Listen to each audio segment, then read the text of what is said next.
हमने घोषित रूप से कहा कि हम एक लोकतांत्रिक देश हैं और लोकतंत्र में भी हम रिपब्लिक हैं, जो इंग्लैंड आज तक नहीं हो पाया है, क्योंकि हमारा राष्ट्र का प्रमुख भी इलेक्टेड होता है, न कि जन्म से बनता है। हम हैं रिपब्लिक, हमें गर्व है इस बात का।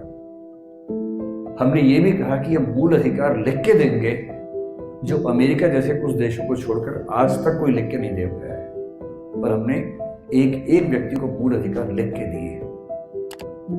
हमने ये भी कहा कि हमारा देश सभी धर्मों का सम्मान करेगा, सेकुलर होगा, धर्मनिरपेक्ष होगा, सर्वधर्म समभाव के सिद्धांत पर चलेगा। हमने डीपीएसपी में ये भी लिखा कि हमारा देश समाजवाद के रास्ते पर चलेगा और हम वेलफेयर स्टेट के रास्ते पर बढ़ेंगे, कल्याणकारी राज्य के रास्ते पर बढ़ेंगे। ब्रिटिश शासन के दौरान ब्यूरोक्रेसी का सेटअप हमारे देश में बनने लगा था।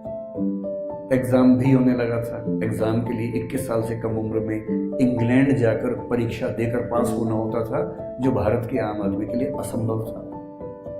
लेकिन तब भी कुछ लोग गए, आईएएस बने, लौट के आए, आईसीएस उस समय बोलते थे।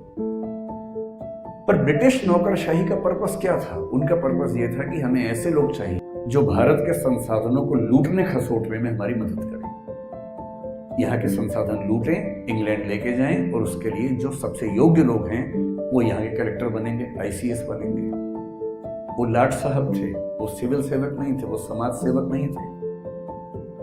और लाट साहब होने का मतलब है कि मैं समाज से ऊपर हूं, मैं एक अफसर हूं और तुम क्या मेरे सामने, तुम तो बहुत छोटे हो। उनका उद्देश्य एक्सप्लॉइट करना था,